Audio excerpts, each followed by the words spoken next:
السلام عليكم ورحمة الله وبركاته، مساء الخير على حضراتكم، أهلا وسهلا بكم في قول كورة. النهارده معانا مباراة بيراميدز والأهلي في الجولة الخامسة من دوري نايل 2025. إن شاء الله بعد الفاصل هنتكلم على تشكيل الفريقين وتحليل المباراة. خليكم معانا.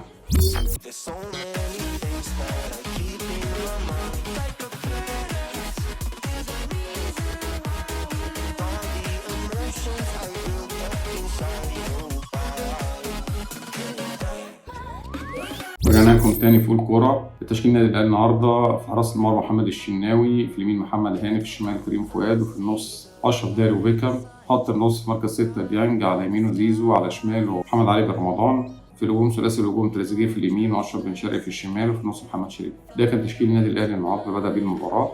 تشكيل بيراميدز بدأ بأحمد الشناوي في حراسه المرمى، في اليمين كريم حافظ، وفي الشمال محمد حمدي، وفي النص احمد سامي واسامه جلال.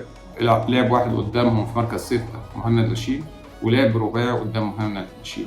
في النص بلاتوري وليد الكارتي، وعلى اليمين اوتا، وعلى الشمال ايفرتون، وفي الهجوم لعب بفاسو مايل. ده كان تشكيل بيراميدز النهارده. بعد ما قلنا تشكيل فريقين هنتكلم بقى عن النادي الاهلي. لغز كبير جدا احنا مش عارفينه، زي ما كنت بقول الحلقه اللي فاتت في مباراه النادي الاهلي في حاجه كبيره ناقصه. فالنهارده ما كانش فيه خطه، يعني المدرب ما جاش فاللعيبه ما جاتش معاه، او نقول اللعيبه ما جاتش والمدرب ما جاش معاه. لغز كبير جدا. حضر المباراه النهارده لا اللعيبه ولا المدير الفني اللي حضر المباراه هو جمهور النادي الاهلي العظيم. الجمهور ده لو مع اي فرقه بيقلب حال الفرقه تماما. بس في الحقيقه قبل ما نخش في تحليل المباراه اللي شفناه النهارده، لا مفيش الحميه اللي موجوده عند اللعيبه. يعني الجمهور ده يحرك الحجر، يحرك الصخر. لا فعلا النهارده في حاجه غير طبيعيه. وزي ما اتكلمنا قبل كده احنا مش شايفين من ريبيرو اي حاجه، اي فكر، اي خطه تقول النادي الاهلي بيلعب ازاي. فعلا تحس ان في حلقات كتيره مفقوده، مفيش الجمل. تحس النادي الاهلي النهارده، النادي الاهلي مش ده النادي الاهلي. النادي الاهلي كان في اسوأ حالاته بيكسب، بيعرف يكسب حتى لو المدرب مفيش خطه. لا اللعيبه كانت بتنزل لا وبتعمل الفرق، اللعيبه بتنزل من الملعب بتاكل النجيله لا وبتحقق الفرق.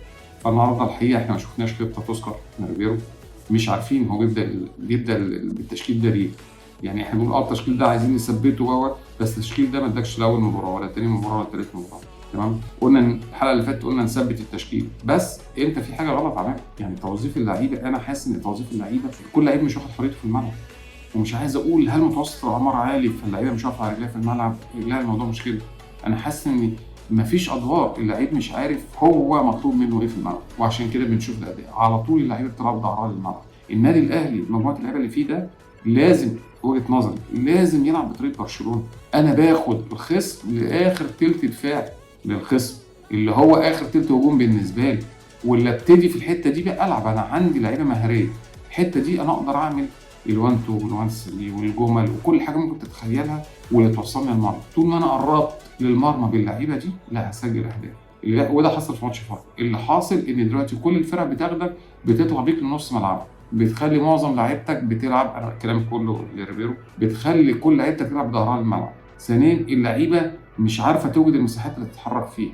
هل الادوار اللي انت مديها للعيبه بتخلي اللعيبه تلعب بالشكل ده؟ بصراحه انا مش شايف خطه، مش عايز اتكلم عليك كتير، مش شايف خطه ومش شايف اداره مباراه. حتى انا لاقي اللعيبه مش بتدي في الملعب، او اللعيبه ما بتنفذش تعليماتي، او اللعيبه لو افترضنا ان في خطه اللعيبه ما بتنفذش خطه. لا، نقطه، وقف واقول 1 2 3.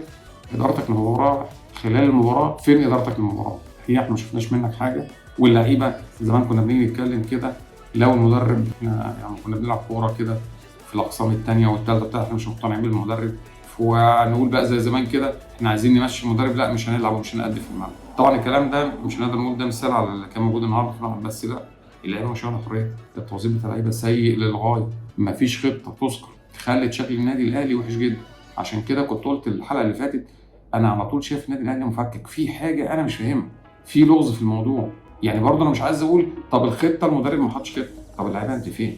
فبصراحه لا اداء ولا خطه ولا ادوار موجوده من اللعيبه داخل الملعب تخلينا نتكلم عن النادي الاهلي. الحلقه النهارده مش للنادي الاهلي، الحلقه النهارده جمهور النادي الاهلي العظيم.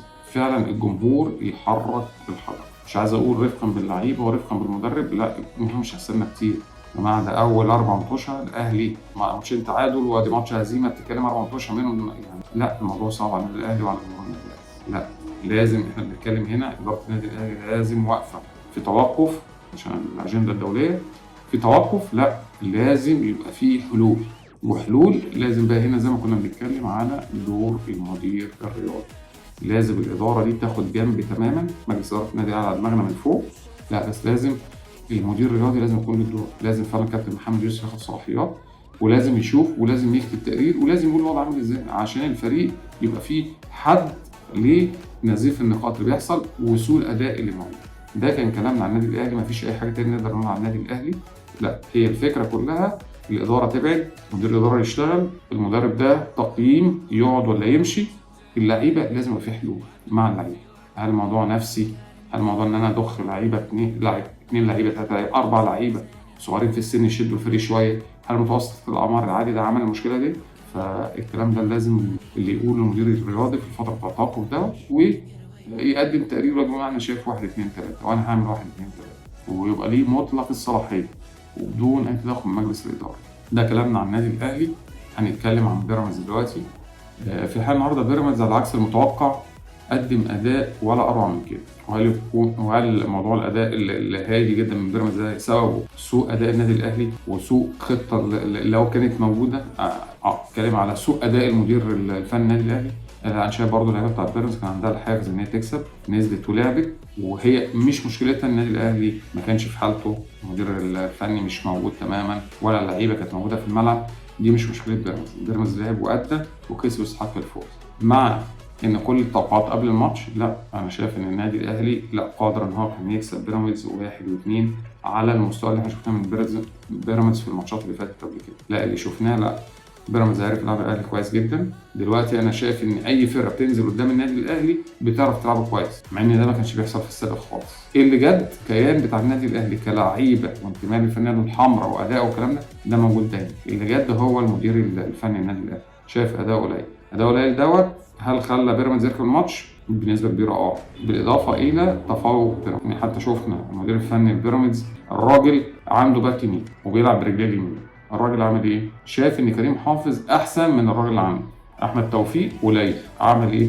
خد كريم حافظ بيلعب برجليه الشمال راح حاطه يلعب باك يمين، وكان هايل من نجوم المباراه. يعني فعلا النهارده لو قلت وليد الكارت راجل المباراه ادي على طول تاني واحد في الترتيب على طول نتكلم على كريم حافظ واداء. كريم حافظ النهارده عمل اداء ولا اروع من كده، وبنخبط كده على الباب ونقول للكابتن حسام معلش نظره لكريم حافظ، لا ادى اداء هايل النهارده. فعلا لعيبه بيراميدز النهارده كانوا على اعلى مستوى، عرفوا يلعبوا النادي الاهلي كويس جدا، خدوا النادي الاهلي بعيد عن منطقه جزائهم فترات طويله من المباراه، خلوا معظم اللعيبه تلعب بظهرها، ودي لعيبه النادي الاهلي اللعيبه المهاريه دي مش هتعرف تأدي بالشكل ده كده. ففعلا النهارده نقول شابوه لبيراميدز، لا ادى اداء كويس يستحق الفوز، و3 نقاط تدخلوا تاني في المنافسه. اللي احنا عايزين نقوله في الاخر ده يعني المباراه ما فيهاش كلام، لو هنقعد نتكلم كتير عن النادي الاهلي لا كله واضح. خطه ما فيش خطه، فالمدرب ما جاش ولا اللعيبه كمان جاء. اللي حضر المباراه الوحيد اللي حضر المباراه هو جمهور النادي الاهلي. فاللي احنا بنتكلم فيه دلوقتي لا احنا عايزين وقفه مع التوقف الدولي ده، لازم نشوف حلول سريعه من النادي الاهلي.